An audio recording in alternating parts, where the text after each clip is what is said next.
Hello everyone. आज हम करें चेकलिस्ट नंबर 2 क्वांट्स की चेकलिस्ट आशीष अरोड़ा सर की। सेकंड चेकलिस्ट करते हैं। इससे पहले फर्स्ट कर चुके हैं। आपको मॉड्यूल्स देखने हैं चेकलिस्ट के, तो उसकी भी 6 से 7 वीडियोज़ हैं और करंट की चेकलिस्ट के भी वीडियोज़ अवेलेबल हैं, आप देख सकते हैं। तो आज हम सेकंड चेकलिस्ट कर रहे हैं। इसमें सारे अर्थमेटिक के क्वेश्चंस करेंगे हम। चलिए वीडियो को स्टार्ट करते हैं।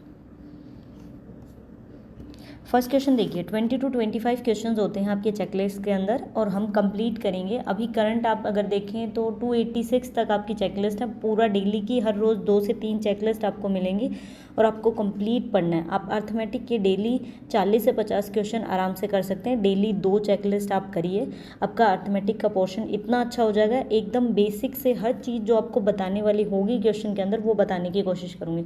मुझे खुद इस चेकलिस्ट से बहुत हेल्प हुई है, मेरा एग्जाम क्लियर हुआ, आपका भी होगा। चलिए स्टार्ट करते हैं। सबसे पहले है हमारा प्रॉफिट एंड लॉस का question. A shopkeeper gives a discount of 20% on a hand watch and sold it for Rs 840. If the markup it as above 50%, what is the profit earned by the shopkeeper? सबसे पहले आपको पता है CP क्या होता है, SP क्या होता है, MRP क्या होता है। इसकी अगर आपको नहीं पता तो मैंने बेसिक्स की 8-8 मिनट की 2 वीडियोज़ हैं, प्रॉफिट एंड लॉस का बेसिक, लिंक आपको डिस्क्रिप्शन में मिल जाएगा, आप वो देख लेना, ठीक है। एक शॉपकीपर डिस्काउंट दे रहा है 20% का, ठीक है। 20% का, इसका मतलब हम यहाँ पे लिख देते हैं कि डिस्काउंट देगा वो 20% का हैंड वॉच के ऊपर। और उसने कितने में बेच दी उसको, जिस चीज़ में हम बेचते हैं वो क्या होता है हमारा सेलिंग प्राइस। सेलिंग प्राइस कितना है इसका, 840 रुपये, ठीक है। If he mark it up at 50% above, अगर वो जो MRP है उसका मार्क प्राइस वो 50% ज़्यादा मार्क कर दे तो उसको कितना प्रॉफिट अर्न होगा, हमें ये बताना है, ठीक है। सबसे पहले हम मान लेते हैं कि सेलिंग प्राइस से हम MRP कैसे निकालते हैं। ये है आपका सेलिंग प्राइस, उसने 20% का डिस्काउंट दिया है, तो आपका क्या फॉर्मूला होता है, MRP आपको क्या करना होता है, 100 में से डिस्काउंट को सब्ट्रैक्ट करना है, डिवाइड करना है 100 से, इज इक्वल टू आपका सेलिंग प्राइस आता है। सेलिंग प्राइस हमें पता है, डिस्काउंट हमें पता है, यहाँ से MRP निकल सकता है कैसे, सेलिंग प्राइस ये 100 डिवाइड में है, उधर जाके मल्टीप्लाई में हो जाएगा, एंड डिवाइड में क्या वैल्यू आएगी, प्रॉफिट है 20%, तो 100 में से 20 सब्ट्रैक्ट करेंगे, कितना बचेगा 80। सेलिंग प्राइस की वैल्यू क्या है 840, तो यहाँ पे 840 पुट करेंगे, ठीक है। 4 पे कट करें तो ये आ जाएगा 21 एंड ये आ जाएगा आपका 50। मल्टीप्लाई किया 1050, MRP कितना आ गया हमारे पास, यहाँ लिख लिया आपने 1050। MRP इतना मिल गया। अब ये बोल रहे कि उसको कितना प्रॉफिट अर्न होगा अगर वो उस प्राइस को 50% बढ़ा दे। 50% उसको अपना प्राइस बढ़ाना है, नहीं इसमें MRP है आपका 1050 रुपये। इन्होंने ये बोला कि उसने अपना प्राइस बढ़ा दिया 50%, मतलब कॉस्ट प्राइस से जो MRP उसने लिखा है वो 50%, जो उसका 100% था CP, वो उसने 50% एक्स्ट्रा लिख दिया। तो हम यहाँ से कैसे निकाल सकते हैं, अगर मैं CP को 150% करूँ, मीन्स 50% बढ़ाया है, 100 वो ऑलरेडी था, तो 150% किया तो वो आपके MRP के इक्वल हो जाएगा, क्योंकि उन्होंने बोला है कि उसको 50% बढ़ा दिया। हमें प्रॉफिट बताना है, प्रॉफिट कैसे निकलेगा, सेलिंग प्राइस में से CP सब्ट्रैक्ट करना है, तो हमें यहाँ से CP निकालना है। CP is equal to MRP कितना है 1050, ये 100 आपका मल्टीप्लाई में एंड 150 नीचे, 50 पे कट करेंगे 2 एंड 3, 3 से कट किया 3 एंड 5, 35 को करेंगे कितना आ जाएगा 700। मीन्स आपका CP है, कॉस्ट प्राइस है 700 रुपये और आपने बेच कितने में दिया 840 रुपये में, कितना प्रॉफिट हुआ, CP minus SP minus CP, 840 में से 700 सब्ट्रैक्ट करेंगे, कितना प्रॉफिट बनेगा 140 आपका प्रॉफिट हुआ। कुछ भी नहीं था इस क्वेश्चन में, उन्होंने सिंपल डिस्काउंट दिया। आप ये चीज़ याद रखिए कि डिस्काउंट किसके बीच में कनेक्शन दिखाता है, आपका सेलिंग प्राइस और मार्क प्राइस के बीच में। हमें पता है कि जब MRP और 100 बाय डिस्काउंट करते हैं तो सेलिंग प्राइस आ जाता है। सेलिंग प्राइस हमें दे रखा था, हमने MRP निकाल दी। MRP निकालने के बाद उसने बोला कि जो कॉस्ट प्राइस है उससे 50% बढ़ा के लिखा था, तो CP का अगर मैं 150% करती हूँ तो MRP के इक्वल है, यहाँ से CP निकल गई और आपने क्या किया कि कॉस्ट प्राइस में से सेलिंग प्राइस सब्ट्रैक्ट किया, आपका क्या आ गया प्रॉफिट। प्रॉफिट कितना 140 रुपीज़ का। नेक्स्ट क्वेश्चन देखते हैं। सेकेंड नंबर देखिए, a shopkeeper sell 60 toffees for Rs 1, 1 रुपये की 60 टॉफ़ीज़ बेचता है, उसको लॉस हो जाता है कितना 60% का। If he wants to gain 60%, अगर उसको प्रॉफिट चाहिए 60% का, then how many toffees should he sell for Rs 1, 1 रुपये की कितनी बेचनी पड़ेगी। सबसे पहले आप ये देखिए कि वो 60 टॉफ़ीज़ बेचता है, ठीक है, कितने रुपए की, 1 रुपये की। अगर उसको एक टॉफ़ी बेचनी है तो कितने की बेचेगा, 1/60, 60 उसके डिवाइड में हो जाएगा। तो ये हम मान लेते हैं कि आपका क्या है, सेलिंग प्राइस यहाँ पे 1/60 है, मतलब उसने 1/60 की बेची है। 1/60 की बेचने पर क्या हो रहा है, उसको 60% का लॉस हो रहा है। हम कभी भी ऐसे लिखते हैं ना कि सीपी अगर उसको लॉस हुआ है तो 100 में से हम लॉस को सब्ट्रैक्ट करेंगे, डिवाइड करेंगे 100 से, इज इक्वल टू आपका सेलिंग प्राइस। लॉस कितना हुआ इसको, 60% का, तो 100 में से 60 सब्ट्रैक्ट किया, कितना बचा, 40/100। तो सीपी हो गया हमारा 40/100 is equal to selling price. Selling price कितना है, 1/60। तो यहाँ से हम सीपी निकाल सकते हैं, कैसे निकलेगा, सीपी इज इक्वल टू 1/60 यानी 100/40 आपका इधर हो जाएगा। ठीक है, इससे कट करते हैं, 1/24 मतलब 1/24। तो सीपी कितना आ गया हमारा, 1/24। अब ये है सेलिंग प्राइस, ये है आपका कॉस्ट प्राइस। अब नेक्स्ट क्या कह रहा है कि कॉस्ट प्राइस के ऊपर उसको और 60% प्रॉफिट चाहिए, तो कितने की बेचे। प्रॉफिट निकालना हो तो कैसे करते हैं, जैसे आपने यहाँ पे लॉस निकाला वैसे ही प्रॉफिट निकलता है। सीपी 100 में आप प्रॉफिट ऐड करेंगे, लॉस हमेशा सब्ट्रैक्ट होता है, प्रॉफिट ऐड होता है, डिवाइड करते हैं 100 से, आपका सेलिंग प्राइस आ जाएगा। सीपी कितना है, 1/24। प्रॉफिट कितना करना है, 60 का, तो 100 में 60 ऐड किया, कितना हो गया, 160/100। क्या निकल के आ जाएगा आपका, सेलिंग प्राइस, जो हमें निकालना है। अब इसको कट कर दीजिए, 4 पे कट करेंगे तो ये 4, ये 2 और 3 हो जाएगा, 2 पे कट करेंगे 5 हो जाएगा, 3 और 5 की मल्टीप्लाई करेंगे, सेलिंग प्राइस कितना आ जाएगा, 1/50। इसका मतलब एक टॉफ़ी का रुपीज़, मतलब एक टॉफ़ी कितने रुपए की बिकी, 1/15 की। हमने यहाँ पे 60 टॉफ़ीज़ की थी, वन टॉफ़ी कितने की थी, 1/60 की। अब इसको कैसे बेचना पड़ेगा, एक टॉफ़ी 1/15 की बेचनी पड़ेगी। इसका मतलब 15 टॉफ़ीज़ कितने रुपए की बेचेगा, 1 रुपये की। तो इसका मतलब 1/15 है, इसका मतलब उसे 15 टॉफ़ीज़ अगर वो बेचेगा तो उसको प्रॉफिट होगा 60% का। आई होप आपका क्लियर हो गया होगा। नेक्स्ट देखिए, कोई भी डाउट हो किसी भी चीज़ से रिलेटेड, आप किसी भी वीडियो के नीचे कमेंट कर दीजिए, मैं रिप्लाई करूँगी आपको जैसे ही मुझे टाइम मिलेगा। A chemical reaction consist of 2 elements, A and B 2 elements हैं जिनका हमें रेशियो दे रखा है, कितना, 7:3। ए और बी दे रखा है 7:3। अब बोला कि कुछ कंपाउंड मिक्स चेक कर रहे थे 2 एलिमेंट्स के बीच में, 8.33% क्या हुआ, रिएक्टेंट आपका वेस्ट हो गया। ठीक है, उसके बाद क्या रहा कि जो फाइनल मिक्सचर है उसमें आपका जो एलिमेंट ए है वो 77 ग्राम है। हमें बताना है कि टोटल प्रोडक्ट कितना था एलिमेंट के अंदर स्टार्टिंग में, मतलब जैसे टोटल प्रोडक्ट उसका वेट कितना था। सबसे पहले आप ये देखिए, ये आपका रेशो मिल गया आपको, 8.33% हो गया आपका वेस्ट। 8.33% कितना होता है किसी भी चीज़ का, अगर हमें निकालना है कितना होगा, ये आपका ये होता है आपका 1/12, मतलब 1/12 को बोलते हैं हम कितना, 8.33%। अगर ये परसेंटेज की टर्म बहुत ज़्यादा एग्जाम में यूज़ होती है, आपको परसेंटेज का ज़ीरो बुकलेट में से कंप्लीट परसेंटेज 2 घंटे की वीडियो है, उसमें स्टार्टिंग में ये सारी वैल्यूज़ एक पेपर के ऊपर लिख रखी हैं, आप वो स्क्रीनशॉट लेके अपना नोट डाउन कर लीजिए। जब भी क्वेश्चन करना हो आपके सामने होना चाहिए। इससे क्या होगा, कुछ क्वेश्चन सोल्व करेंगे आपको वो वैल्यूज़ याद हो जाएंगे, आपको रटने की ज़रूरत नहीं है। ठीक है, तो आप वहाँ से देख सकते हैं 8.33% हो गया आपका 1/12। इसका मतलब टोटल क्वांटिटी थी 12। ठीक है, टोटल 12 थी, उसमें से एक वेस्ट हो गई, कितनी बच गई पीछे, 11 क्वांटिटी बच गई। हमें कुछ ऐसा नंबर लेना है, लेट हमें अज्यूम करना है कि टोटल क्वांटिटी उतनी होनी चाहिए, वो 12 का भी मल्टीपल होना चाहिए, क्योंकि हमें फ्रैक्शन में वैल्यू काटनी पड़ेगी। 1/12 है तो हमें 11/12 चाहिए। और जब भी फ्रैक्शन को ओपन करते हैं तो क्या करते हैं, दोनों को ऐड करके हमें डिवाइड करना होता है। तो दोनों को ऐड करेंगे कितना होगा, 10। तो हमें ऐसा मल्टीपल चाहिए जो 10 का भी मल्टीपल हो और 12 का भी मल्टीपल हो, ताकि हमें फ्रैक्शन में पॉइंट्स में वैल्यू हमारी ना आए। तो ऐसा क्या ले सकते हैं, 12 और 10 दोनों का मल्टीपल 120 ले लेते हैं। 120 ले लिया, इसमें से 1/12 तो आपका वेस्ट हो गया। अगर मैं 120 का 1/12 निकालूँ तो कितना होगा, 10। इसका मतलब 10 आपका वेस्ट हो गया, कितना बच गया पीछे, 110। उसको इस रेशो के अंदर डिवाइड किया गया, कितना है रेशो, 7:3। दोनों को ऐड करो, डिवाइड कर दो, एक रेशो की वैल्यू कितनी आ गई, 11। 1 रेशो की वैल्यू 11 है, जब मैं 7 को 11 से मल्टीप्लाई करूँगी 77 एंड 3 से मल्टीप्लाई करूँगी 33। इसका मतलब क्वांटिटी ए कितनी है अपनी, आपकी 77। हमने जो एज्यूम किया था उसके अकॉर्डिंग भी 77 है, क्वेश्चन में भी हमें बताया कि क्वांटिटी ए कितनी है, 77। इट मीन्स जो हम कंसिडर करके चले थे 120 एक्चुअल क्वांटिटी, वो बिल्कुल सही आंसर है, तो हमारा आंसर होगा 120। अगर ये होता आपका, मान लीजिए कि हम 240 लेके चलते, तो ये वैल्यू आपके पास कितनी आ जाती है, 154। यहाँ पे ये वैल्यू बनती फिर आपके पास 154। मान लीजिए हमने कुछ और एज्यूम किया, इससे बड़ा नंबर ले लिया, यहाँ पे था 77, ये है 154, फिर हम क्या करते, हम 77 से इसको डिवाइड करके देखते, इसका मतलब 2 एक्स्ट्रा चीज़ है तो इसको डिवाइड करते वैल्यू 120 आ जाती है। आपको जस्ट कंपेयर करना उस वैल्यू से, ये तो एग्जैक्टली सेम आ गई, इसलिए हमारा आंसर 120 हो गया। नेक्स्ट देखिए,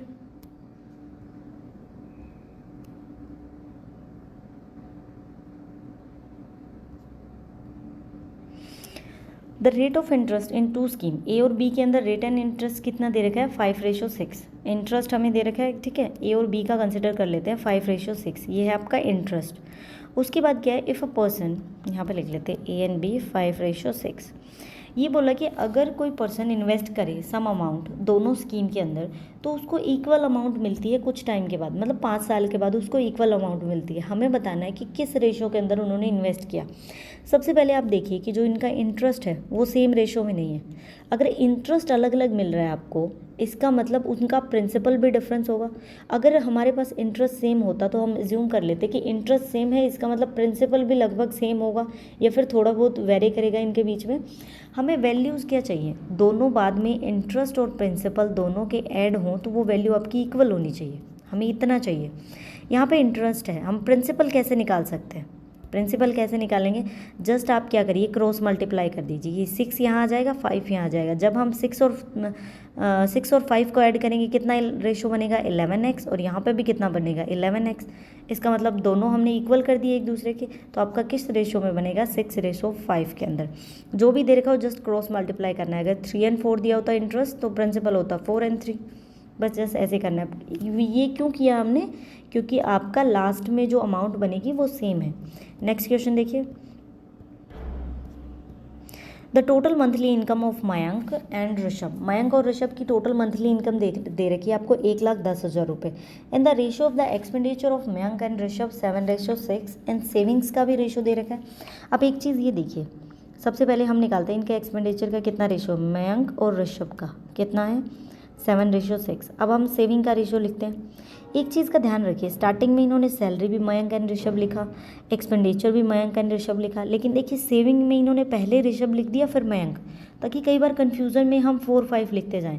तो मयंक की कितनी है, 5 उसके नीचे लिखिए, एंड 4 है ऋषभ की। ये छोटी छोटी चीज़ें एग्जाम में आपके नंबर कटवा देती हैं और उस टाइम हम ध्यान नहीं देते इस चीज़ की तरफ, तो आप प्रैक्टिस करते हुए ध्यान दीजिए। Find the expenditure of the Rishabh. Rishabh का हमें खर्चा निकालना कितना है। अगर मयंक की इनकम 10,000 रुपये ज़्यादा है एज़ कम्पेयर टू ऋषभ, हम अज्यूम कर लेते हैं कि ऋषभ की x, तो मयंक की कितनी इनकम होगी, x + 10,000। टोटल कितनी है, 1,10,000। इसकी कितनी है, 10,000 रुपये ज़्यादा है। तो अगर मैं 1,00,000 में से पहले 10,000 सब्ट्रैक्ट करूँ, वो मयंक के अलग से लिख दिया मैंने 10,000, उसके बाद तो दोनों उनकी सेम है, तो पीछे कितना बच गया, 1,00,000 रुपये। इसका मतलब दोनों में इक्वली डिवाइड करें तो इसको 50,000 रुपये मिलेंगे, इसको भी 50,000 मिलेंगे, लेकिन इसके 10,000 अलग से हैं, तो इसको कितने मिलेंगे, 60,000 रुपये मयंक के। सैलरी पता लगी। अब हमें क्या निकालना है, एक्सपेंडिचर किसका, ऋषभ का निकालना है। हम अज्यूम करके चलते हैं, एक इक्वेशन कंसिडर करते हैं। हम मान लीजिए कि ये है आपकी, खर्चा कितना है इसका 7x, सेविंग कितनी कर रहा है 5x। किस तरह से आपकी सैलरी कैसे डिनोट होती है, मतलब टोटल सैलरी कैसे निकलती है आपकी इनकम, जितना आपने खर्चा किया और जितना आपने बचाया वही तो टोटल सैलरी होती है। इसका खर्चा है 7x अज्यूम कर लेते हैं, बचाया इसने कितना है 5y, y अज्यूम कर लिया क्योंकि ये सेविंग है, is equal to total salary कितनी है मयंक की 60,000 रुपये, तो ये इक्वल हो जाएगा आपका 60,000 का। नेक्स्ट अगर ऋषभ की देखें तो 6x इसका खर्चा है, 4y इसकी सेविंग है, 50,000 इसकी टोटल सैलरी है। क्लियर। हमें यहाँ से क्या निकालना है, हमें एक्सपेंडिचर निकालना है, हमें खर्चा निकालना है। एक्सपेंडिचर हम क्या मान के चल रहे हैं x, तो आपको x की वैल्यू निकालनी है। तो हम क्या करते हैं, y की वैल्यू इक्वल रख देते हैं, जो कट हो जाएगी तो डायरेक्ट हमारे पास x की वैल्यू आ जाएगी। y की वैल्यू इक्वल करने के लिए हमें क्या करना पड़ेगा, ये देखिए ये है 5, ये है 4, इसको 4 से मल्टीप्लाई कर दें, इसको 5 से मल्टीप्लाई कर दें, दोनों 20 हो जाएंगे। कर दीजिए मल्टीप्लाई, कितना होगा आपके पास, ये होगा 28x और यहाँ पे 20y इज़ इक्वल टू 6 से मल्टीप्लाई करेंगे 24, 4 zeros लास्ट में, ये होगा आपका 30x, ये आपका 20y इज़ इक्वल टू 25। ठीक है, देखिए दोनों प्लस के हैं, अगर तो एक नेगेटिव का होता तो डायरेक्टली आपका कट हो जाता है, नेगेटिव नहीं है तो हम नेगेटिव लगा देंगे। क्लियर। 25 एक पॉजिटिव है एक नेगेटिव है तो कट हो गया। यहाँ से क्या वैल्यू बचेगी आपके पास -2x और यहाँ से क्या बचेगा 10,000 रुपये। तो x की वैल्यू कितनी आ जाएगी 10,000 डिवाइड में 2 करेंगे तो कितना आ गया 5,000 रुपये। इसका मतलब x की वैल्यू हमें मिल गई 5,000 रुपये। हमें क्या निकालना है ऋषभ का एक्सपेंडिचर। ऋषभ का कितना है 6, हाँ ऋषभ का निकालना है तो इसका है 6x, x की वैल्यू 5,000 रुपये। तो 6 को 5,000 से मल्टीप्लाई करेंगे कितना आ जाएगा 30,000। 30,000 रुपये क्या है ऋषभ का खर्चा, तो बी हमारा आंसर। नेक्स्ट क्वेश्चन देखिए, विशाल एंड मौशिका मान लीजिए एम मान लेते हैं, वी एन एस कोई बिजनेस स्टार्ट करते हैं, ठीक है। ये वी है, ये आपका एम है, ये बिजनेस स्टार्ट किया इन्होंने। किस रेशो के अंदर इन्वेस्ट किया 7:13 के अंदर इन्होंने इन्वेस्ट किया। लेकिन विशाल ने क्या किया 3 महीने के बाद बिजनेस अपना छोड़ दिया, ठीक है। 3 महीने बाद उसने बिजनेस अपना छोड़ दिया। यहाँ पे लिख देते हैं 7:13। टोटल कितने महीने तक चलिए आगे बढ़ते हैं। If they donated 20% of the total profit in orphanage, उन्होंने अनाथ आश्रम में क्या किया 20% प्रॉफिट दे दिया और जो बाकी था 80% divided rest of the profit between them. तो जो ये एम है इसको कितने रुपए मिले प्रॉफिट के तौर पे 57,200 रुपये at the end of the year. इसका मतलब वो 1 साल तक बिजनेस चला है इनका। फाइंड द टोटल प्रॉफिट, हमें टोटल प्रॉफिट निकालना है। सबसे पहले इन्होंने बोला कि विशाल ने 3 महीने बाद ही छोड़ दिया, तो यहाँ पे होती है आपकी इन्वेस्टमेंट, देन होता है आपका टाइम, फिर आता है आपका प्रॉफिट। इन्वेस्टमेंट इस रेशो के अंदर है, टाइम ये 3 महीने तक था विशाल, इसने बाद में छोड़ दिया। मयंक का इन्होंने नहीं बताया, इट मीन्स अगर बिजनेस 1 साल तक चला है तो कितने महीने तक रहा होगा वो 12 महीने तक। प्रॉफिट कैसे निकलता है, इन्वेस्टमेंट और टाइम की मल्टीप्लाई करते हैं तो प्रॉफिट का रेशो आता है। 7 और 3 की मल्टीप्लाई करेंगे प्रॉफिट का क्या रेशो बनेगा आपके पास 21, और 13 एंड 12 की मल्टीप्लाई करेंगे।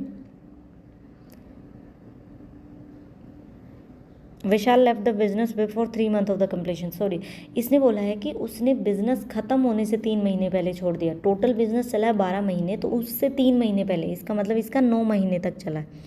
9 महीने तक चला है तो इसको 3 पे कट करें, 3 एंड 4, 7 और 3 के मल्टीप्लाई किया 21। अब 13 एंड 4 के मल्टीप्लाई करना है 52। ये आपका रेशो मिल गया। हमें काटना होता है जितना छोटा आप कर सकते हो ताकि कैलकुलेशन ईजी हो। प्रॉफिट का रेशो हमें मिल गया। अब आप देखिए इसको मिले हैं 57,200 रुपये, यहाँ पे लिख लिया मैंने 57,200। किसको मिले हैं एम को। एम का प्रॉफिट का रेशो कितना है 52। अगर मैं 52 से डिवाइड कर दूँ तो मेरे पास 1 रेशो की वैल्यू आ जाएगी। कितनी होगी 1 रेशो की वैल्यू, आपको इसको डिवाइड करना है 52 से, यहाँ पे आ जाएगा आपका 1100। इसका मतलब 1 रेशो की वैल्यू है 1100। इन दोनों का अगर मुझे प्रॉफिट निकालना है तो मैं कैसे निकालूंगी, 21 एंड 52 दोनों क्या होंगे 73। 73 को 1100 से 1 रेशो से डिवाइड करते हैं, टोटल प्रॉफिट आ गया आपका 80,300। प्रॉफिट मिल गया हमें बताना है टोटल प्रॉफिट। लेकिन ये कितना प्रॉफिट है जो इन दोनों के बीच में बटा है, और इन दोनों के बीच में कितना डिवाइड हुआ है 80%, क्योंकि 20% उन्होंने ऑर्फनेज को दे दिया था। इसका मतलब ये वैल्यू है, अगर टोटल प्रॉफिट x है तो उसका 80% ये वैल्यू है। टोटल निकालने के लिए क्या करेंगे, x इज इक्वल टू 80,300, ये 100 ऊपर मल्टीप्लाई में हो जाएगा, डिवाइड में आपका 80, ठीक है। इससे कट करते हैं, कितना आंसर आएगा आपके पास, यहाँ पे 4 एंड ये कट हो जाएगा आपका 15 एंड इसको कट करेंगे तो 25। आंसर बनेगा आपके पास 375। सी हमारा आंसर होगा। टोटल प्रॉफिट है इतना 1,375,000 रुपये। नेक्स्ट क्वेश्चन देखिए, Neeraj Manish and Om can complete a business. ये टाइम एंड वर्क का क्वेश्चन है। नीरज अपने काम को 13 डेज़ में कर रहा है, मनीष की बात करें तो वो 26 डेज़ में कर रहा है, ओम की बात करें तो वो 39 डेज़ में कर रहा है। टोटल हमें यहाँ पे हमेशा टोटल वर्क आएगा। अगर बोले कि वो हाफ काम 6 दिन में करता है तो हमें हाफ नहीं लिखना, हमेशा उसका कंप्लीट निकाल के यहाँ पे काम लिखना है, देन उसका एलसीएम आएगा, ठीक है। एलसीएम कितना लें, 13, 26, 39 ऐसा नंबर जो तीनों से कट जाए, हम लेते हैं 78। ये हमने क्यों लिया, एलसीएम इस तरह से लेते हैं, देखिए 13, 26 एंड ये है आपका 39। अगर मैं 13 पे ही कट करूँ तो ये इतना आ गया। अब ये किसी पे नहीं कट हो रहा तो आपको इन तीनों की मल्टीप्लाई करनी है, 13, 2 एंड 3 कितना होगा 78। तो ये आपका एलसीएम आ गया। ऐसे एलसीएम निकालते हैं। अब यहाँ पे आ गई आपकी एफिशिएंसी। एलसीएम होता है टोटल वर्क, ठीक है। एफिशिएंसी कैसे निकलेगी, 78 को आपको 13 से डिवाइड करना है, एफिशिएंसी बनेगी 6, यहाँ पे एफिशिएंसी 3 एंड ये 2, एफिशिएंसीज निकल गई।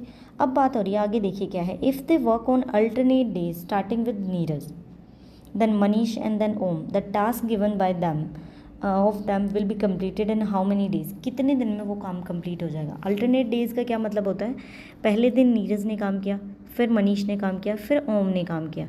नीरज काम हमेशा कैसे होता है, अपनी एफिशिएंसी के अकॉर्डिंग। तो नीरज ने कितना काम किया, 6 एफिशिएंसी से। मनीष की 3 एफिशिएंसी है, उसने अगले दिन 3 काम किया। ओम ने अगले दिन 2 काम किया। तो टोटल कितना काम हो गया, 6 3 9 और 2 11। इसका मतलब हम यहाँ से ये लिख सकते हैं कि 3 दिन में 11 काम हो रहा है। ये हो सकता है ना, 3 दिन लगे, 1 2 3 और कितना काम हो गया 11। फिर नेक्स्ट 3 दिन में 11 काम होगा, फिर नेक्स्ट 3 दिन में। तो इस तरह से हमें 78 काम कंप्लीट करना है। अगर मैं इसको मल्टीप्लाई करूँ, कितने से मल्टीप्लाई करूँ, मुझे 78 तक पहुँचना है। 11 के मल्टीपल में 78 तो नहीं आता, लेकिन आसपास अगर मैं 7 से मल्टीप्लाई करूँ तो 77 काम हो सकता है।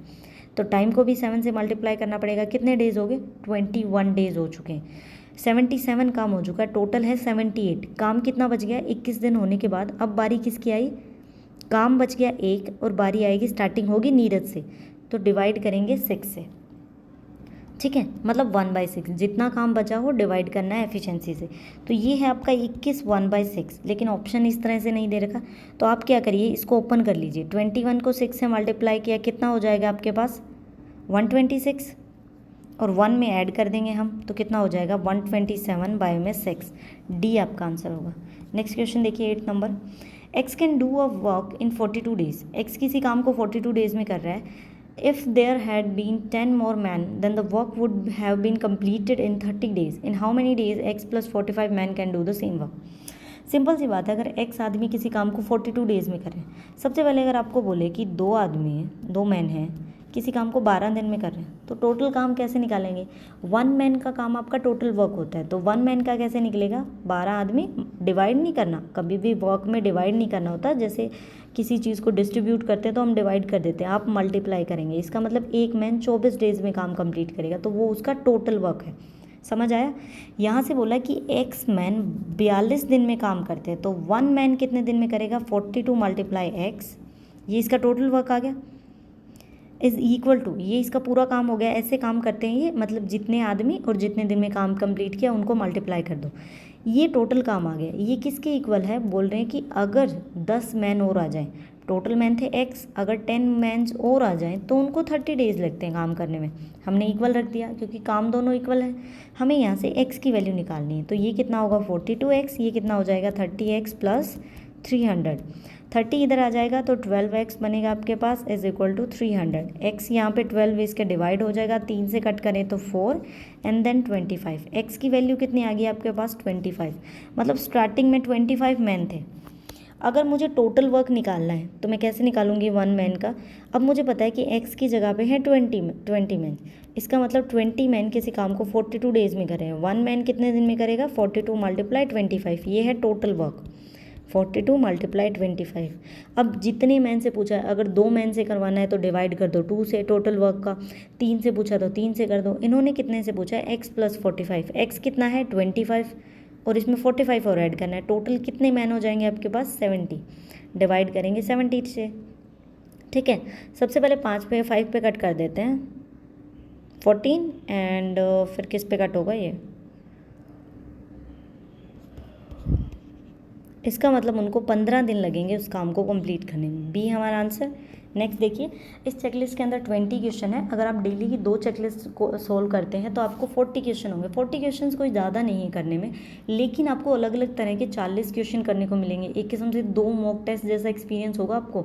मॉक टेस्ट 2 जैसा नहीं, 4 जैसा एक्सपीरियंस हो जाएगा, क्योंकि 1 मॉक टेस्ट में 10 to 15 ही क्वेश्चन आते हैं। ठीक है, नेक्स्ट देखिए, the ratio of the soldiers दे रखे हैं in unit A. Unit A के अंदर जितने सिपाही मान लीजिए आप, उनका रेशो क्या है 7:6। अगर 10 पर्सन है यूनिट बी के, बी में देखिए पहले ही कम है 6 रेशो, इसका 7 रेशो। अगर 10 हम मैन बी के ए में ट्रांसफ़र कर दें तो जो रेशो है बी का वो 55.55% कम हो जाएगा ए से। आपको बताना है कि इनिशियली ए में कितने मैन थे। सबसे पहले आपको ये पता होना चाहिए कि 55.55% किसी चीज़ का कितना होता है, ये होता है 5/9। ठीक है, अब आप सोचेंगे कि ये कैसे 5/9 होता है।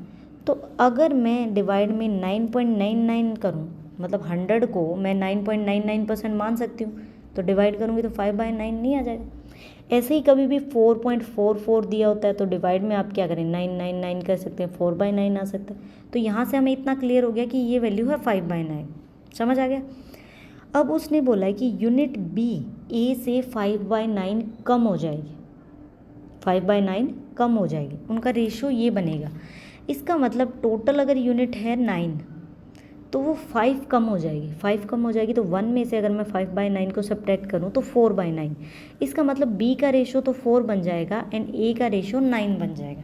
इतना क्लियर हो गया।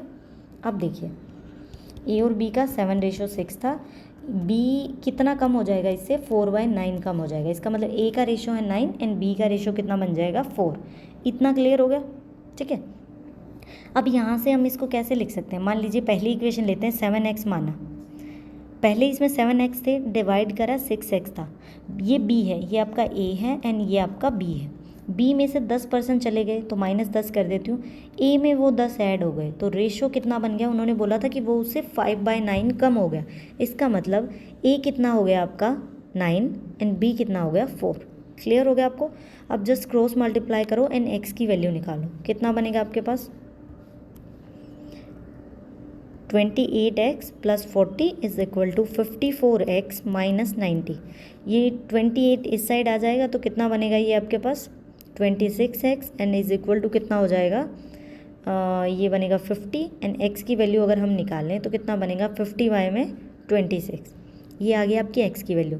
इसको चाहे सोल्व मत करो, हमें किसका निकालना है, इनिशियली a में कितने सोल्जर्स थे, a में कितने थे 7x, x की वैल्यू इतनी आ गई तो अगर मैं इसको 7 से मल्टीप्लाई कर दूँ तो मेरे पास टोटल सोल्जर्स आ जाएंगे। इन्होंने a का पूछा या b का, a का पूछा आई थिंक, हाँ a का पूछा, तो आपको जस्ट मल्टीप्लाई करना है।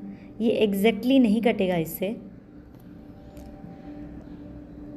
-90 26 = 50/7 एंड 6 से मल्टीप्लाई, एक सेकेंड, इसका आंसर कितना आ रहा है, find the initial number of soldiers in unit A. Unit A के अंदर 7x सोल्जर्स हैं ना,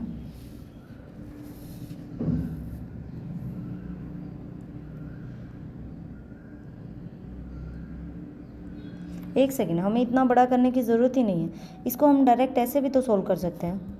ये रेशो कितना दे रखा है 7:6, ठीक है 7:6 है।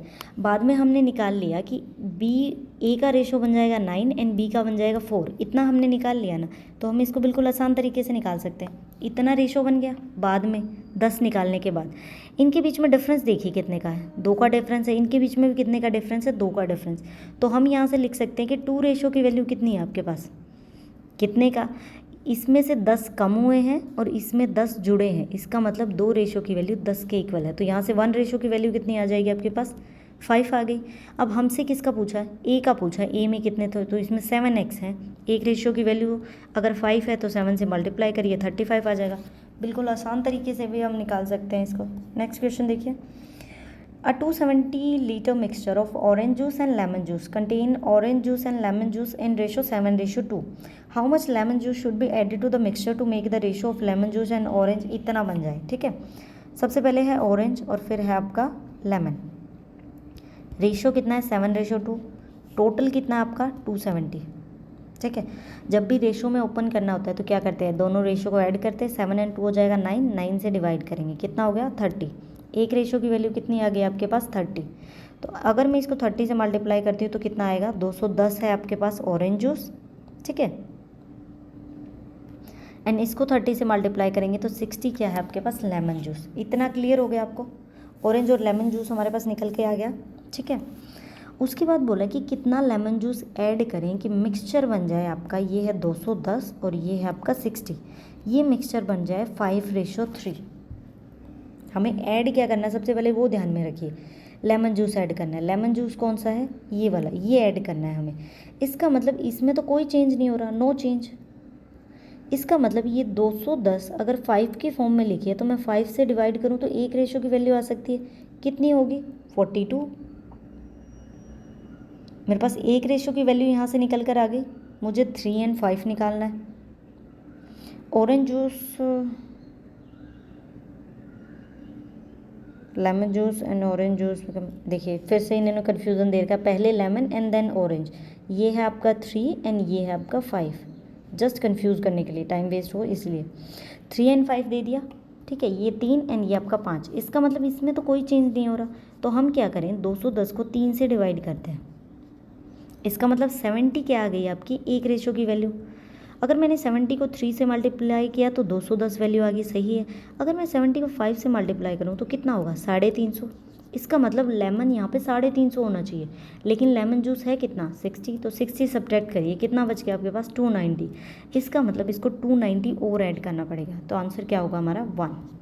नेक्स्ट क्वेश्चन देखिए, अब boy travel the first part of the journey at 30 kilometre per hour. सबसे पहले कैसे निकालते हैं, S T is equal to D, speed को टाइम से मल्टीप्लाई किया, आपका डिस्टेंस आ गया। एक बॉय ट्रेवल करता है पहला पार्ट अपना जर्नी का 30 kilometre per hour and next part 80 kilometre per hour, covering the entire journey at an average speed of 55 kilometre. हमें क्या निकालना है, what is the ratio of the distance that he covered at 80 kilometre and 30 kilometre. इसको ऐसे निकालते हैं, मान लीजिए कि ये है आपका फर्स्ट पार्ट एंड ये है आपका सेकेंड पार्ट। फर्स्ट इसने 30 किलोमीटर के हिसाब से किया, सेकेंड 80 किलोमीटर, इसकी एवरेज दे रखी है entire journey 55। Mixture and allegation से क्या करें, हम इसका कितनी स्पीड से कितना डिस्टेंस ट्रैवल किया उसका रेशियो निकाल लेते हैं, ठीक है। रेशियो निकाला, 55 को 30 में से सब्ट्रैक्ट किया आपने, कितना बचा 25, यहाँ से सब्ट्रैक्ट किया कितना बचा 25। इसका मतलब उसकी स्पीड कितनी है 25 इतना उसने डिस्टेंस ट्रैवल किया, ठीक है। स्पीड उसकी सेम ही आ रही है।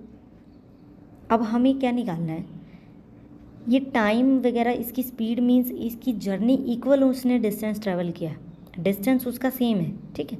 हमें बताने कि क्या रेशो है उसके डिस्टेंस का। यहाँ से हमने दोनों की स्पीड लेके चले थे हमें स्पीड का ये पता चल गया कि ये सेम ही रेशो में जा रही है, ठीक है। इसका मतलब टाइम लगभग उसको सेम ही लग रहा है। टाइम अगर उसको सेम लग रहा है तो हम यहाँ से क्या निकाल सकते हैं, डिस्टेंस कैसे निकलता है, स्पीड इनटू टाइम। स्पीड पहली बार तो है 30 और सेकेंड टाइम है 80। आपको बताना है डिस्टेंस पहले 80 का फिर 30 का। तो स्पीड 80 से अगर 1 मिनट चल रहा है तो 80 ट्रैवल किया, 30 से अगर चल रहा है तो 30 ट्रैवल किया, तो डिस्टेंस कितना कर सकते हैं 80/30। इसका मतलब 8/3, बिकॉज टाइम उसको एंटायर जर्नी के अंदर अगर हम एवरेज स्पीड के अकॉर्डिंग देख रहे हैं उसका 1:1 बन रहा है। इसका मतलब जो मेन उसका डिस्टेंस का रेशियो निकलेगा वो उसकी स्पीड के अकॉर्डिंग निकलेगा।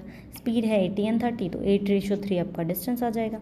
नेक्स्ट देखिए, अ कार कैन टेक, एक कैट है जो 21 मतलब जो छलांगे होती है ना वो लेती है हर किसके ऊपर, कैट की। तो हम मान लेते हैं 21 कैट की है आपकी 19 डॉग के इक्वल, ठीक है। यहाँ से कैट और डॉग का निकल के आ सकता है आपके पास, कितना निकल के आएगा। यहाँ पे बोला कि 2 लैप्स है ना उसके, वो इक्वल है 1 लैप ऑफ डॉग के, 2 कैट के इज इक्वल टू 1 डॉग के। तो यहाँ से कैट की एफिशिएंसी कितनी आ गई 1, डॉग की एफिशिएंसी कितनी आ गई 2। एफिशिएंसी क्लियर होगी आपको, ठीक है। इतना हमें पता लग गया। अब क्या बोला है कि कितने रेशो के अंदर उनकी स्पीड का क्या रेशो निकलेगा, स्पीड का रेशो कैसे निकलेगा उनका। इसने कैट ने कितने लगाए 21, कैट का कितना है 1 स्पीड का रेशो है। डिवाइड करते हैं, हमें रेशो निकालना है। डॉग के कितने हैं 19, डॉग की एफिशिएंसी कितनी है 2, ठीक है। ये अलग अलग वैल्यूज़ दे रखे हैं, तो हम इसको अब सोल्व करें तो हमारे पास आंसर होगा 21/38, ठीक है। ये जस्ट दे रखा है इक्वल है क्योंकि इतनी इनकी एफिशिएंसी है, ये ले रहे कि एवरी के साथ वो इतनी ले रही तो वो इतनी ले रही, ये अलग अलग वैल्यूज़ हैं। नेक्स्ट देखिए, the height of a cylinder, एक सिलेंडर दे रखा है आपको जिसकी हाइट दे रखी है कितनी, हमें हाइट निकालनी है। वॉल्यूम दे रखी है इसकी 1022 और एरिया ऑफ द बेस दे रखा है। एरिया ऑफ द बेस मतलब ये वाली चीज़, ये सर्कल का एरिया दे रखा है 73, वो इक्वल है एक साइड ऑफ स्क्वायर के। जो हाइट निकलेगी वो साइड ऑफ स्क्वायर के इक्वल है। हमें क्या निकालना है, स्क्वायर का एरिया। सबसे पहले आप ये देखिए कि वॉल्यूम कितनी होती है सिलेंडर की, πr²h, ठीक है। उसके बाद क्या है, आपको नीचे वाला बेस दे रखा है, बेस मतलब सर्कल का एरिया जो कितना है πr²। अगर मुझे यहाँ से हाइट निकालनी है, मुझे वॉल्यूम भी पता है एंड एरिया भी पता है, तो मैं हाइट कैसे निकाल सकती हूँ। हाइट हम ऐसे निकाल सकते हैं, क्या करें कि जो टोटल वॉल्यूम है उससे हम अगर इसको πr² को डिवाइड कर दें तो ये आपस में आपका कट जाएगा, बचेगा क्या हाइट। तो ऐसे ही करते हैं, वॉल्यूम कितना दे रखा है 1022 एंड बेस कितना है 73, इससे डिवाइड करते हैं आपके पास हाइट बच जाएगी। तो हाइट कितनी निकल कर आएगी 14, हाइट हो गई 14, वो किसके इक्वल है साइड ऑफ द स्क्वायर। इसका मतलब जो स्क्वायर की साइड जिसको हम ए मान के चलते हैं वो है 14, स्क्वायर का एरिया कैसे निकलता है, ए स्क्वायर। आपको 14 का स्क्वायर करना है, 14 का स्क्वायर कितना होता है 196, तो हमारा डी आंसर होगा। नेक्स्ट क्वेश्चन देखिए, the cost price of 75 article is equal to the mark price of 35 article. मतलब 75 का C P is equal to 35 के एम पी के इक्वल। तो यहाँ से हम सी पी और एम आर पी का रेशो निकाल सकते हैं। कैसे, कितना निकलेगा, सी पी की ये वैल्यू है आपकी एंड एम आर पी की ये वैल्यू है 75, रेशो निकल के आ गया C P and M R P का। आगे क्या पूछा वो देखते जाइए। The shopkeeper also gives a discount of 13.33%। उसने 13.33% का डिस्काउंट दिया। शॉपकीपर को कितने पैसे अर्न हुए, 336 रुपये। हमें बताना है कॉस्ट प्राइस कितना है 75 आर्टिकल्स का। सबसे पहले हम सीपी निकालेंगे एक आर्टिकल का, उसको मल्टीप्लाई कर देंगे 75 से, हमारा आंसर आ जाएगा। इसके लिए हमारे पास सीपी तो है, हमें सबसे पहले क्या निकालना पड़ेगा, सीपी का रेशियो है जस्ट आपके पास। प्रॉफिट हुआ इसको 336 रुपये का, आप सेलिंग प्राइस निकालिए, फिर सब्ट्रैक्ट करेंगे, वो इक्वल रखेंगे इस प्रॉफिट के, तो हमारे पास सीपी की वैल्यू आ जाएगी। अब यहाँ से सेलिंग प्राइस कैसे निकालें, सेलिंग प्राइस कैसे होता है, डिस्काउंट दिया, सेलिंग प्राइस एमआरपी से हम डिस्काउंट और सेलिंग प्राइस का रिलेशन निकलता है। तो हम यहाँ से ये कर सकते हैं एमआरपी और जितना 100 में से डिस्काउंट दिया और डिवाइड करें 100 से, तो हमारे पास सेलिंग प्राइस आ सकता है। डिस्काउंट कितना दिया है 13.33% का। अब ये 13.33% कितना होता है आपका, ये देखिए, ये है 13 और ये है 33%। 33% किसी चीज़ का क्या होता है 1/3। तो अगर मैं इसको ओपन करूँ तो 13 को 3 से मल्टीप्लाई किया 39, 1 में ऐड किया 40/3। इसका मतलब उसने 40/3 का डिस्काउंट दे दिया। जो भी डिस्काउंट दिया होता है वो हम क्या करते हैं 100 में से सब्ट्रैक्ट करते हैं। तो यहाँ पे क्या लिखें, एम पी 100 में से ये 40/3 डिस्काउंट सब्ट्रैक्ट करो, डिवाइड करो 100 से, कितना होगा, एमआरपी कितना दे रखा है 75, इसमें से सब्ट्रैक्ट करेंगे तो ये हो जाएगा 300, 300 में से 40 सब्ट्रैक्ट किया कितना हो गया 260 और डिवाइड बाय में 100, ये 3 भी तो है आपका, 3 नीचे आ जाएगा। आपको इसको सोल्व करना है, क्या वैल्यू आ जाएगी सेलिंग प्राइस। सोल्व करते हैं इसको, अगर हम 25 पे कट करें तो 3 और ये 4 पे कट हो जाएगा आपका, एंड नेक्स्ट कट करेंगे तो ये आपका 130 आ जाएगा, 65, 3 से 3 कट हो गया, इसका मतलब 65। सेलिंग प्राइस का क्या रेशो आ गया 65। प्रॉफिट कैसे निकलता है किसी भी चीज़ का, अगर हमें प्रॉफिट निकालना है, सेलिंग प्राइस में से कॉस्ट प्राइस को सब्ट्रैक्ट करते हैं। सेलिंग प्राइस है 65, कॉस्ट प्राइस कितना है 35, कितना बना 30। इसका मतलब 30x अज्यूम कर लिया हमने, x मान के चल रहे हैं क्योंकि ये रेशो की फॉर्म में है। 30x उसको प्रॉफिट हुआ, लेकिन यहाँ पे प्रॉफिट कितना दे रखा है 336 रुपये। इसका मतलब ये 30x आपका किसके इक्वल है 336 रुपये के इक्वल। x की वैल्यू कितनी निकलेगी, इससे डिवाइड कर देते हैं 11.2%। इसका मतलब x की वैल्यू आ गई 11.2%। ये सभी x अज्यूम करके चल रहे थे। अब आपको क्या चाहिए, सीपी निकालना है 75 आर्टिकल का, 75 आर्टिकल का। सबसे पहले एक आर्टिकल का सीपी निकालते हैं, सीपी कितना है 35। तो आपको क्या करना है 35 इससे मल्टीप्लाई करना है, एक्स की वैल्यू कितनी है 11.2, ये आ गया एक चीज़ का कॉस्ट प्राइस। अब हमें निकालना है 75 का, तो मल्टीप्लाई करेंगे 75, तीनों को मल्टीप्लाई किया, आंसर आएगा आपका 29,400। नेक्स्ट क्वेश्चन देखते हैं, the average age of Mohit, his wife and his daughter. ठीक है, उनकी तीनों की और सन की एवरेज एज दे रखी है कितनी 24। किस किस का दे रखा है, यहाँ है आपका मोहित, एक second, Mohit, wife, son and daughter, तीनों की चारों की एवरेज है 24। जब भी फुल वैल्यू निकालनी होती है क्या करते हैं, जो भी एवरेज हो जितने नंबर हो, यहाँ पे 4 नंबर है तो 4 से मल्टीप्लाई, एवरेज कितनी बन गई, टोटल नंबर कितने बने 96। यहाँ से क्लियर हो गया। अब ये बोला है कि अगर his wife is just 5 year younger than Mohit, Mohit से उसकी वाइफ 5 साल छोटी है। अगर मोहित को एक्स एज्यूम करें, मान लिया कि मोहित है एक्स, तो उसकी वाइफ क्या हो जाएगी, एक्स में से 5 घटा देंगे, मतलब 5 साल कम है उसकी वाइफ की एज। ठीक है, ये बोला कि उसकी वाइफ 25 साल की थी जब उसका बेटा पैदा हुआ, मतलब वाइफ उस टाइम कितने की थी 25 साल की थी। ठीक है, तो मोहित कितने का होगा, मोहित में हम 5 ऐड कर देंगे, मोहित था 30 का जिस टाइम बेटा पैदा हुआ। ठीक है, आगे देखिए, ही वॉज 33 ईयर ओल्ड, मोहित हो गया 33 साल का, तो वाइफ उससे 5 साल कम कितने की होगी 28 की, ये होगी आपकी वाइफ। ठीक है, जब उसकी डॉटर पैदा हुई, तो आप ये एज्यूम करके चलिए जब 30 साल के थे तब तो बेटा पैदा हुआ, और जब 33 साल का हो गया तो डॉटर पैदा हुई। इसका मतलब जब डॉटर की वैल्यू 0 थी, जब डॉटर पैदा हुई, तो सन कितने साल का हो चुका होगा, सन इनके बीच में 3 का डिफरेंस है, तो सन की एज 3 ईयर्स हो चुकी होगी। अगर डॉटर तो उसी टाइम पैदा हुई है तो उसकी 0 एज कंसिडर करेंगे। 28, 33 और 3 को ऐड करूँ मैं तो कितना बनेगा 64।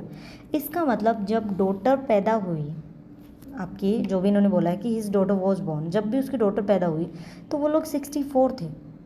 चारों की टोटल एज, क्योंकि इसकी 0 कंसिडर करनी तो भी ये चारों में मानी जाएगी, हमने चारों की निकालनी थी तो टोटल बनी 64। वैसे एवरेज कितना है टोटल 96। अगर मैं 96 में से 64 को सब्ट्रैक्ट करूँ तो कितना आ गया 32। 4 लोगों की एज काउंट होके चल रही है। अगर वो 4 साल बाद एज देखेंगे तो सबकी 4 ऐड होगी, तो इसको 4 से डिवाइड करके देखो कितना आ गया 8। इसका मतलब इन सब की एज में 8 साल ऐड हुआ है। 8 साल ऐड हुआ है, इसका मतलब ये 8 साल बाद कितने की हो जाएगी 36 की। ये 8 साल बाद कितने का हो जाएगा 41 का। डॉटर 8 साल बाद कितनी की हो जाएगी 11 साल की। हमें निकालना क्या है average age of Mohit and his daughter. Mohit की कितनी है 41, डॉटर की कितनी है 11। 41 और 11 को ऐड करो कितना हो जाएगा आपके पास 52। एवरेज निकालनी है 2 लोगों की तो 2 से डिवाइड करो, 26 उन दोनों की एवरेज होगी। नेक्स्ट क्वेश्चन देखिए। The cost of cultivating a square field in the ratio of rice 5.5 per meter square इतने रुपए में हो रहा है। If the side of the square would have been 2 meter more, then find the cost of cultivating the field at the same rate। सबसे पहले आप देखिए इसको कितने रुपए मिल रहे हैं 16,000, मतलब 10,000 इतने, देखिए पॉइंट समथिंग। 1 मीटर पर स्क्वायर के 5.5 रुपये मिल रहे हैं। तो अगर मैं इसको 5.5 से डिवाइड कर दूँ तो मेरे पास कितना आंसर आएगा 1849। इसका मतलब एरिया कितना है 1849। एरिया कैसे निकलता है अगर स्क्वायर फील्ड है तो ए स्क्वायर की वैल्यू है 1849, तो ए की वैल्यू कितनी हो जाएगी, ये किसका स्क्वायर है, ये आपका 43 का स्क्वायर है 1849। ए की वैल्यू हमें पता लगी। अब बोला है कि अगर उसका एरिया 2 मीटर और इंक्रीज़ हो जाए तो अभी नया एरिया क्या होगा 43 + 2 कितना होगा 45। तो यहाँ से इसका एरिया कितना निकलेगा अगर मैं ए स्क्वायर करूँ तो 45 का स्क्वायर कितना हो जाएगा 2025। कैसे निकालते हैं आपको पता होगा, जिस भी नंबर के नीचे 5 दिया होता है उसका स्क्वायर कैसे निकालते हैं, सबसे पहले तो 25 लिखना है। जैसे यहाँ पे 4 है फर्स्ट नंबर, इससे बड़ा नंबर क्या होगा 5, तो 5 और 4 के मल्टीप्लाई कर दीजिए, 5 का 20। जैसे 65 का निकालना है 25 लिखेंगे, इससे बड़ा नंबर क्या है 7, 7 की 6 से मल्टीप्लाई कीजिए 42 आ जाएगा। तो जिन भी नंबर्स के पीछे 5 होता है बहुत आसानी से उनका स्क्वायर निकाल सकते हैं। ये टोटल स्क्वायर आ गया आपके पास, मतलब इतना आपके पास एरिया है। 1 मीटर पर स्क्वायर के ले रहा है 5.5 रुपये, तो टोटल कितना लेगा, तो आपको क्या करना है 20 25 को 5.5 से मल्टीप्लाई कर दीजिए, आपके टोटल रुपीज़ आ जाएंगे कि वो कितने रुपए ले रहा है। तो वो कितने रुपए लेगा, उसके टोटल रुपए आएंगे 1357। हमारा आंसर होगा ये 11,137.5 रुपये लेगा। नेक्स्ट क्वेश्चन देखिए। An article is marked up by 30% above its cost price and sold after giving 3 successive discounts। Successive discount होते हैं जैसे लगातार दिए जाते हैं, पहले ये डिस्काउंट फिर वो इस तरह से डिस्काउंट दिया। Find the profit earn when it is sold for 1989। अगर 1989 रुपये का उसको बेचा जाए तो कितना प्रॉफिट होता है, हमें वो निकालना। सबसे पहले हम अज्यूम कर लेते हैं कि मान लीजिए कि आर्टिकल का है MRP X, ठीक है, MRP मान लेते हैं X है। तो कैसे निकालते होते हैं MP, फिर हमें डिस्काउंट करना होता है 100 में से सब्ट्रैक्ट करके इज इक्वल टू आपके सेलिंग प्राइस क्या आता है।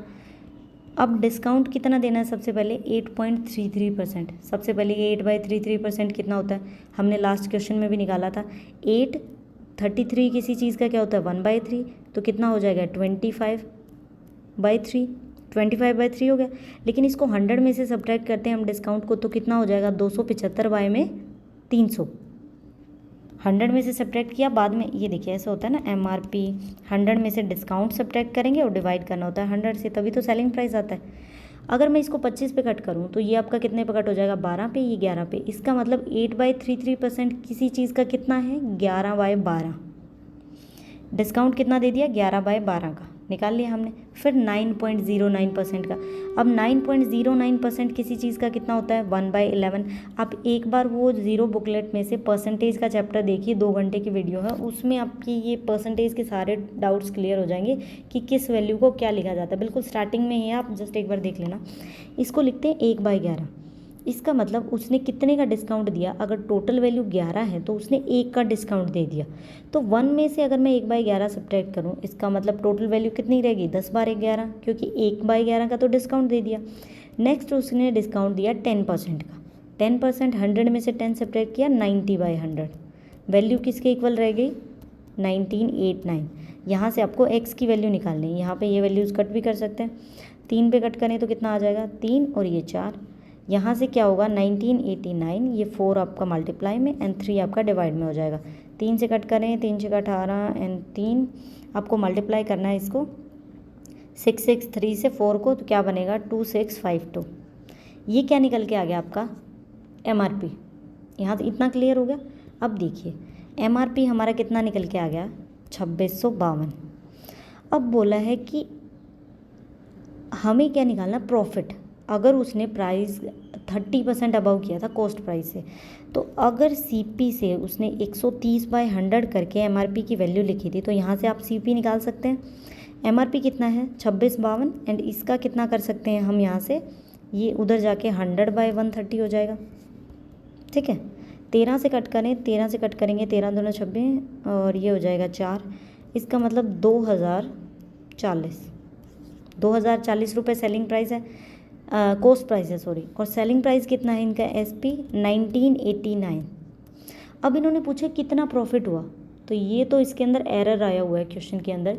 यहाँ पे प्रॉफिट नहीं, उनको लॉस लिखना था कि कितना लॉस हुआ। प्रॉफिट तो हो ही नहीं सकता क्योंकि कॉस्ट प्राइस है 2040 रुपये और बेच दिया इतने का, तो लॉस हुआ है उसको। लेकिन अब ये पूछे कि कितना लॉस हुआ है, तो इसमें से सब्ट्रैक्ट कर देंगे, उसको 51 रुपीज़ का लॉस हुआ है। लॉस आएगा, प्रॉफिट नहीं हो सकता क्योंकि कॉस्ट प्राइस ज़्यादा है। नेक्स्ट क्वेश्चन देखिए, 20 क्वेश्चन है, लास्ट के 3 बच गए आपके। अब mixture contain milk and water, milk और वाटर इस रेशो के अंदर है 7:5। अगर 70% ऑफ द मिक्सचर को हम रिप्लेस कर दें, मतलब 70% ऑफ द मिक्सचर निकाल के 153 लीटर वाटर ऐड कर दें, तो लास्ट में रेशो कितना बनता है, 8:13। हमें क्या बताना है, the quantity of original mixture. आपको ओरिजिनल मिक्सचर की क्वांटिटी निकालनी है। सबसे पहले ये देखिए, जब भी रेशो की फॉर्म में टोटल मिक्सचर निकला है, आपका वाटर भी निकला है, मान लीजिए कि ये 70 और 50 था तो इक्वल अमाउंट में निकला है। अगर बोले कि 20 लीटर या 30 लीटर निकाला है तो भी बाद में आपका रेशो सेम ही रहेगा, अगर सेम अमाउंट ऑफ मिक्सचर निकाला है तो। अलग चीज़ नहीं, पूरा मिक्सचर निकाला है तो रेशो आपका पहले जो था बाद में भी वही रहेगा। लेकिन इसमें क्या करा है, रेशो में चेंज हो गया। रेशो में चेंज किस वजह से हुआ है, क्योंकि हमने वाटर ऐड किया है। कितना वाटर ऐड किया, 153। लेकिन यहाँ पे मिल्क के भी रेशो में चेंज है, पहले 7 था अब 8 है, लेकिन एक्चुअली तो कोई चेंज नहीं हुआ। हमें क्या करना पड़ेगा, इस रेशो को सेम करना पड़ेगा। सेम करने के लिए यहाँ कर दो 8 से मल्टीप्लाई, यहाँ कर दो 7 से मल्टीप्लाई, ताकि रेशो सेम हो जाए। तो क्या बनेगा, 8 को 7 से मल्टीप्लाई करेंगे 56, ये हो जाएगा 40, ये आपका 56 एंड 91। यहाँ से देखिए, यहाँ से क्या वैल्यू हुई, 56 मिल्क इक्वल हो गया। इनके बीच में कितने का डिफरेंस है, 51 का। इट मीन्स 51 रेशो का डिफरेंस किसकी इक्वल है, कितना पानी एक्स्ट्रा डाला था, 153 के इक्वल है। तो यहाँ से 1 रेशो की वैल्यू कितनी आ जाएगी, आपको डिवाइड करना है 51 से, इज इक्वल टू 3। 1 रेशो की वैल्यू आ गई हमारे पास 3। इनिशियली अगर हम निकालें, इन्होंने पूछा है कि कितनी ओरिजिनल क्वांटिटी है, हमें वही निकालनी है। ठीक है, तो कितना बनेगा ये 56 एंड 40 कितना बनेगा, 96। ठीक है, 96 को मल्टीप्लाई करो 3 से, हमारे पास ये वैल्यू आ गई कितना, 288। लेकिन ये कितना है किसी चीज़ का, ये किसी चीज़ का 30% है, क्योंकि 70% तो इन्होंने निकाल लिया था। अगर कोई x है और उसका 30% हमें दे रखा है किसके इक्वल, 288 के इक्वल, तो हम x की पूरी वैल्यू निकाल सकते हैं। कैसे निकालेंगे, 288 100 आपका इधर जाके मल्टीप्लाई में, 30 हो जाएगा डिवाइड में। 3 पे कट करें, कितना हो जाएगा 960। इसका मतलब कितना मिक्सचर आपका, 960। नेक्स्ट क्वेश्चन देखिए, if W women can complete a work in 7 days, तो इतनी W+7 वेमेंस को काम करने में कितना टाइम लगेगा। सबसे पहले अगर ऐसे बोलते हैं कि 2 वेमेन 7 days में काम करती है, तो 1 वेमेन कितने दिन में करेगी, 7 × 2, ये इसका टोटल वर्क आ गया। ये वुमेन का क्या आ गया, टोटल वर्क, ऐसे निकालते हैं। ठीक है, अब बोला है कि W women 7 W डेज़ में काम कंप्लीट करती हैं, तो 1 वेमेन कितने दिन में करेगी, 7W × W। अब जिसका भी पूछा, अगर 2 वुमेन का पूछे तो 2 से डिवाइड कर दो, 4 वुमेन का पूछे तो 4 से डिवाइड कर दो, 6 का पूछे तो 6 से डिवाइड। अब पूछा क्या है, W+7, तो ये क्या हो जाएगा, 7W² डिवाइड में W/7, आपका C ऑप्शन होगा। ठीक है, W/7 C option. Next question, last question हमारी वीडियो का। Amit can do a work. Amit अपने किसी काम को 10 दिन में करता है, ये टाइम एंड वर्क का है, यहाँ पे हमेशा कंप्लीट वर्क आएगा। अगर बोले कि हाफ काम को 5 दिन में करता है तो यहाँ पे कंप्लीट लिखिए। उसके बाद बारी आती है भारत की, वो 20 दिन में काम को कंप्लीट करता है। सबसे पहले एलसीएम लेते हैं, कितना होगा 20। एफिशिएंसी क्या निकल के आएगी, 20 को 10 से डिवाइड किया 2 एफिशिएंसी, बी की 1 एफिशिएंसी, एफिशिएंसी निकल गई। अब हमें बताना है कि दोनों ने एक साथ काम शुरू किया। बी ने क्या, अमित ने क्या किया, 3 दिन बाद काम छोड़ दिया। तो सबसे पहले आप ये देखिए कि टोटल वर्क कैसे निकलता है। टोटल वर्क कितना टाइम लगा और कितनी एफिशिएंसी से काम किया। दोनों ने कितना दिन तक काम किया, 3 दिन बाद काम छोड़ के चला गया, इसका मतलब 3 दिन तक तो काम किया। दोनों ने मिल के किया तो दोनों की कितनी एफिशिएंसी है, 2 और 1 3 एफिशिएंसी से काम किया, कितना 9 काम कर दिया। टोटल काम था 20 जिसमें से 9 हो चुका है, तो कितना काम बच गया आपके पास 11। अमित आपका जा चुका है, अब कौन बच गया, बी। बी अपनी 1 एफिशिएंसी से 11 दिन लगाएगा उस बचे हुए काम को करने में। लेकिन देखिए ऑप्शन मैच नहीं कर रहा। ऑप्शन मैच क्यों नहीं कर रहा, क्योंकि ये यहाँ पे एरर दे रखा है एक आपकी चेकलिस्ट के अंदर, मतलब क्वेश्चन में एरर है। इन्होंने बोला कि अमित 2-3 दिन बाद छोड़ के चला गया, लेकिन जिस तरह से इन्होंने आंसर निकाल रखा है और सॉल्यूशन में दे रखा है उसके अकॉर्डिंग है कि वो 2 दिन बाद काम छोड़ के चला गया था। इसका मतलब उन्होंने 2 दिन तक काम किया, 2 दिन तक उन्होंने 3 एफिशिएंसी से काम किया, तो कितना काम कर दिया, 6 काम। टोटल कितना था 20 में से 6 सब्ट्रैक्ट करेंगे, कितना काम बच गया 14, जो बी करेगा अपनी 1 एफिशिएंसी से 14 दिन में। तो हमने तो अपने जैसे क्वेश्चन दे रखा था उस अकॉर्डिंग आंसर निकाला, लेकिन यहाँ पे 2 डेज़ है, ये आपका एरर दे रखा है, 2 दिन आएगा 3 दिन के बजाय। तो यहाँ हमारी चेकलिस्ट कंप्लीट करते हैं। डेली की 2 चेकलिस्ट मिलेंगी, पूरा सोल्व करिए, अर्थमेटिक इतना अच्छा हो जाएगा आपको। और जीरो बुकलेट के भी 3 चैप्टर्स तो आ चुके हैं। मैं कोशिश करूँगी जैसे मुझे टाइम मिलेगा बाकी चैप्टर्स की वीडियो बनाने की। और वीडियो अच्छी लगी हो तो प्लीज़ लाइक करना वीडियो को एंड चैनल को सब्सक्राइब कीजिए। Thank you for watching the video.